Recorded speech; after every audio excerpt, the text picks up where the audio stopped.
대선이 중반전입니다. 자, 현재까지의 판세 각 당에서는 어떻게 판단하고 있는지, 그리고 앞으로 남은 변수는 어떻게 판단하고 있는지 오늘부터 각 후보 캠프 입장을 차례로 들어보려고 합니다. 먼저 더불어민주당의 박영선 공동선대위원장 연결되어 있습니다. 안녕하세요, 의원님. 네, 반갑습니다. 요새 굉장히 여기저기서 나타나시는데요. 네. 다른 얘기하기 전에 이제 많은 분들이 궁금해하실 것 같아가지고 이것부터 잠깐 여쭤보자면, 예.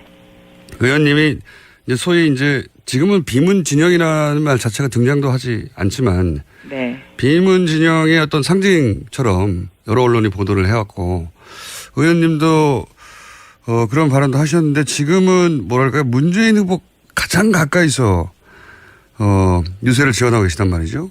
이 부분에 대해서 무슨 일이 있었기 때문에 그렇게 됐는지 설명을 잠깐 해주시죠.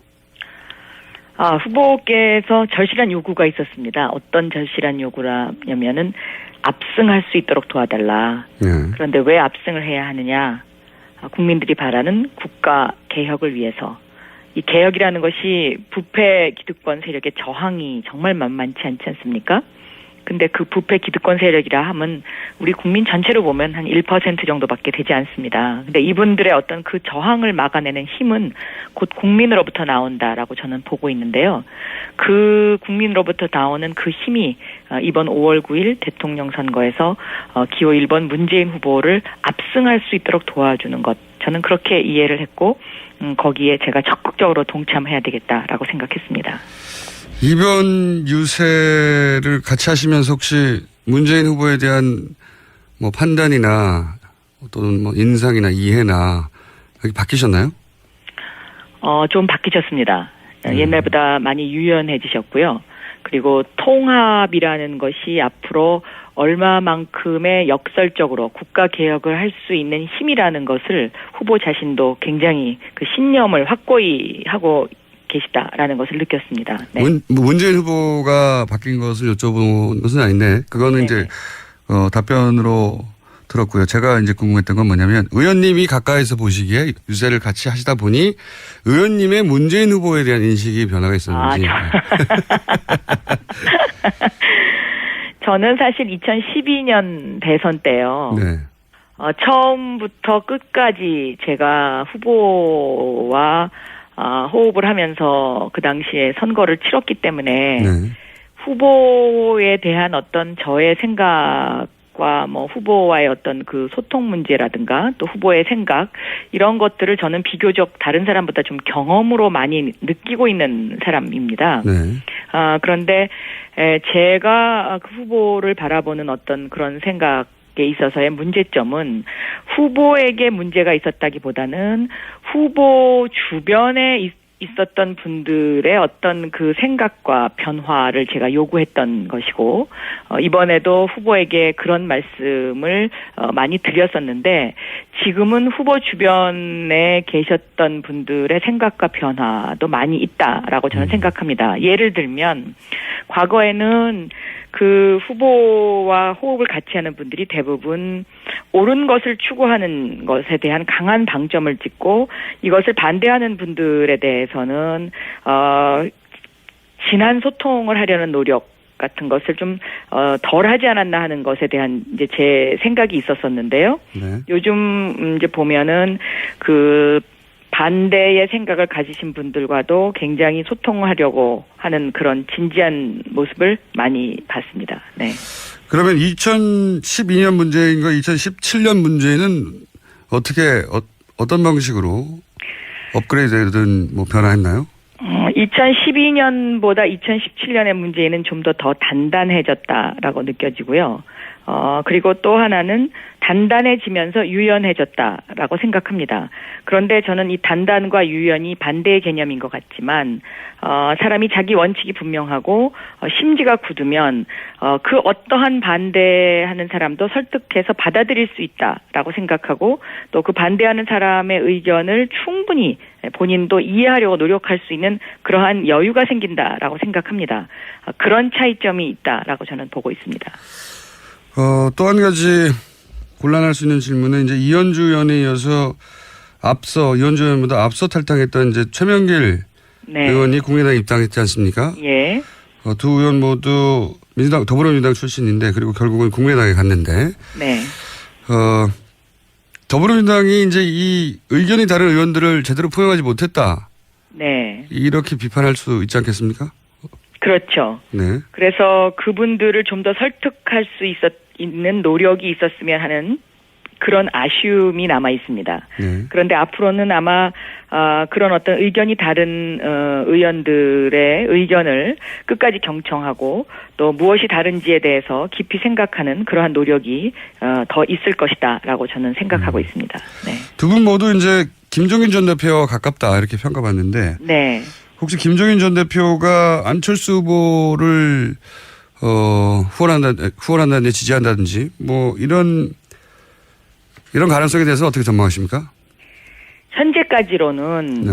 김종인 대표께서 국가의 어른으로서 큰 어른으로서 어떤 특정 후보를 지지하지 않겠다라는 입장을 갖고 계신 걸로 저는 알고 있습니다. 그러나 뭐 상황이 변하면 또 그 사람의 심리라는 것은 어떻게 될지 잘 모르는 거기 때문에 확언할 수는 없는 단계다라고 생각을 하고 있습니다. 네. 혹시 김종인 전 대표의 그런 지지 발언이나 그런 것이 이제 그 가능성 여부와는 별개로 이 대선 판도에 영향을 미칠 거라고 보십니까? 제가 저는 객관적으로 봤을 때는요. 이미 이제 제가 거의 전국을 강원도하고 몇 군데를 빼고는 다 다녀봤는데요. 네. 이미 문재인 후보가 시대 정신이고 문재인 후보의 당선이 왜 필요한지에 대해서 국민적 공감대가 형성되어 있는 상태이기 때문에 그런 어떤 의지 표명이나 그런 것에 대해서 큰 영향이 있다고는 생각하지 않습니다. 그러나 부분적으로 아직까지 마음을 못 정하신 분들에 대해서 참고 사항은 될 수는 있겠죠. 네. 전체 판세를 흔들지는 못하고 참고 정도 될 것이다. 네, 네. 표를 결정하지 못하신 분들에게. 예. 네.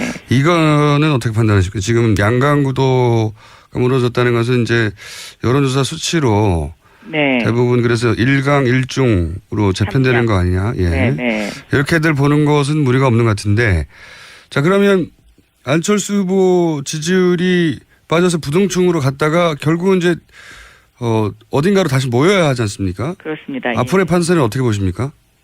제가 어제는 경주, 구미, 대구를 다녀왔습니다. 네. 그런데 거기서 확연하게 느낀 거는요. 이 경주, 대구, 구미 분들이 그동안에 사실은 대통령 후보 중에서 어느 사람을 찍어야 되느냐. 이제 일종의 우리가 물건을 고르기 위한 어떤 왜 우리 마음의 쇼핑을 하지 않습니까? 네. 그런 상황이었었는데요. 그래서 쭉 이것이 옮겨 다녔었습니다. 그런데 어제 상황은 어떤 상황이냐면요. 그동안에 이제 쭉 다니다가 안철수 후보에 대해서 관심을 약간 보였다가, 이게, 물에 술 탄 듯 술에 물 탄 듯, 이거 도대체 이거 뭔지 모르겠다. 그래서 오히려 그러면 과연 지금 홍준표 후보를 찍어줘야 되냐, 문재인 후보를 찍어줘야 되냐에 대한 어떤 그런 마음적인 어떤 생각에 잠겨 있는 분들이 상당히 많이 있다라는 걸 제가 느꼈고요. 네.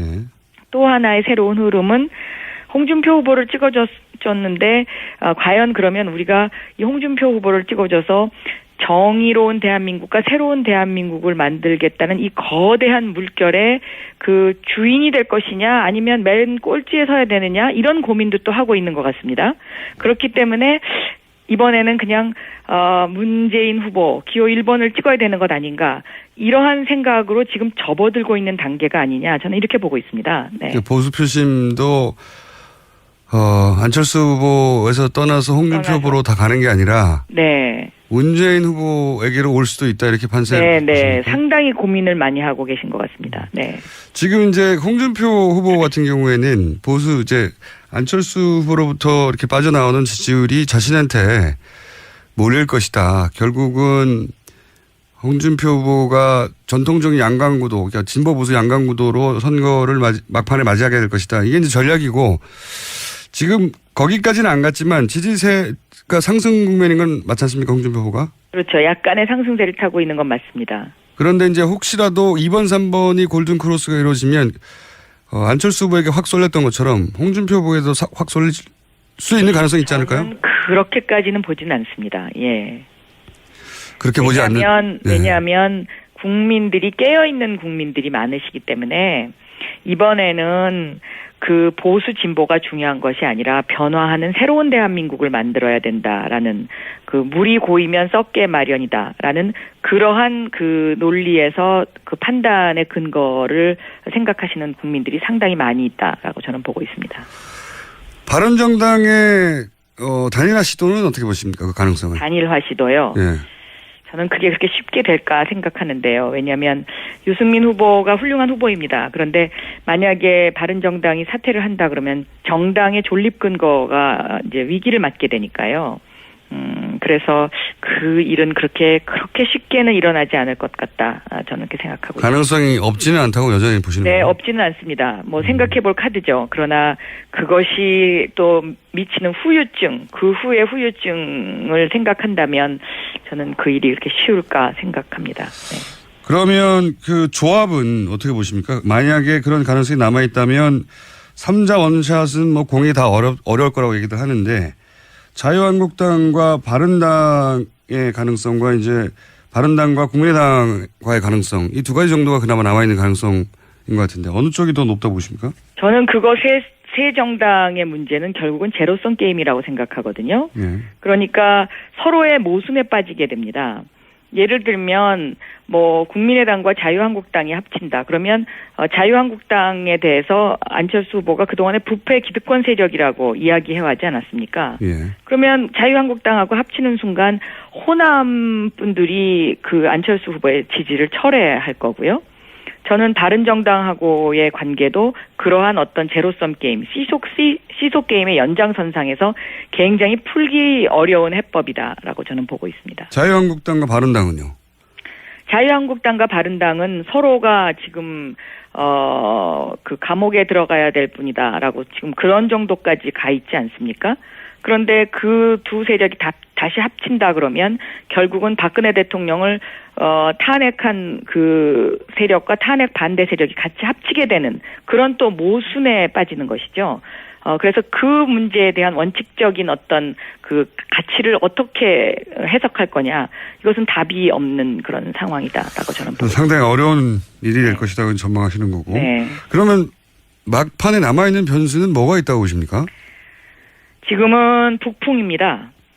저는 오늘도 그 황교안 국무총리의 그 사드 배치 문제 이것이 우리나라의 뭐 안보 상황 또 위기 상황에서 어쩔 수 없는 선택이었는지 그 부분에 관한 판단은 제가 현재로서는 정확하게 내릴 수는 없습니다만은 혹시라도 한반도의 긴장 고조 문제를 확대하거나 아니면 이것을 부풀리기를 한다든가 이러한 그 황교안 국무총리의 어떤 그런 태도가 조금이라도 거기에 어떤 그런 영향력이 그런 빌미를 제공할 그런 행동을 하는 것은 저는 그것이 과연 바람직한가 만에 하나라도 그런 우려가 약간 있습니다. 네. 결국 막판에는 보수 진영의 전통적인 카드였던 이제 북한 문제를 가지고 총공세를 할 것이다 이렇게 보시는 거군요. 그런 우려가 조금 남아있는 그런 상태이지요. 그래서 저는 문재인 후보께서 이 통합정부에 대한 국민적 신뢰와 확신을 심어주는 것이 굉장히 중요하다라고 저는 그렇게 생각을 하고 있습니다. 알겠습니다. 네. 마지막으로 이제 그 대선과는 상관없는 질문인데, 대선이 이제 2주 후에 끝날 테고, 그러고 나서는 이제 다음 선거가 지방선거입니다. 네. 지방선거에서 혹시 서울시장에 도전하시나요? 지금 그런 이야기를 할 정도로 제가 한가하지는 않습니다. 네. 이거는 제가 대선 후에 바로 연결해서 한번 여쭤보겠습니다.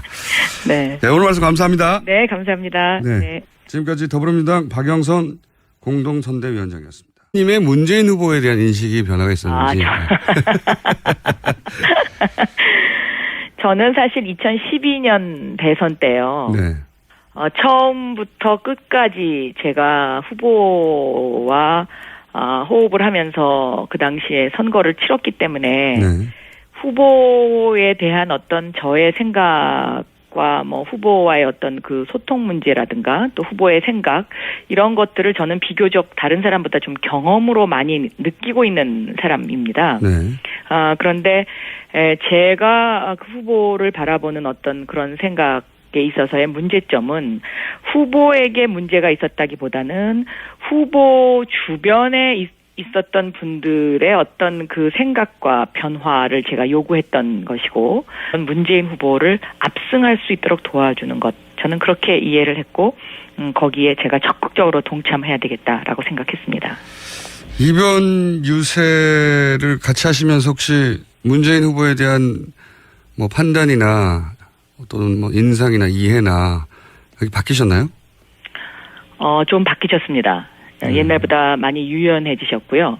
그리고 통합이라는 것이 앞으로 얼마만큼의 역설적으로 국가 개혁을 할 수 있는 힘이라는 것을 후보 자신도 굉장히 그 신념을 확고히 하고 계시다라는 것을 느꼈습니다. 네. 문재인 후보가 바뀐 것을 여쭤본 것은 아닌데 그거는 네네. 이제 답변으로 들었고요. 제가 이제 궁금했던 건 뭐냐면 의원님이 가까이서 보시기에 유세를 같이 하시다 보니 의원 발언도 하셨는데 지금은 뭐랄까요 문재인 후보 가장 가까이서 유세를 지원하고 계시단 말이죠. 이 부분에 대해서 어떻게 무슨 일이 있었기 때문에 그렇게 됐는지 설명을 잠깐 해주시죠. 후보께서 절실한 요구가 있었습니다. 어떤 절실한 요구라냐면은 압승할 수 있도록 도와달라. 네. 그런데 왜 압승을 해야 하느냐? 국민들이 바라는 국가 개혁을 위해서 이 개혁이라는 것이 부패 기득권 세력의 저항이 정말 만만치 않지 않습니까?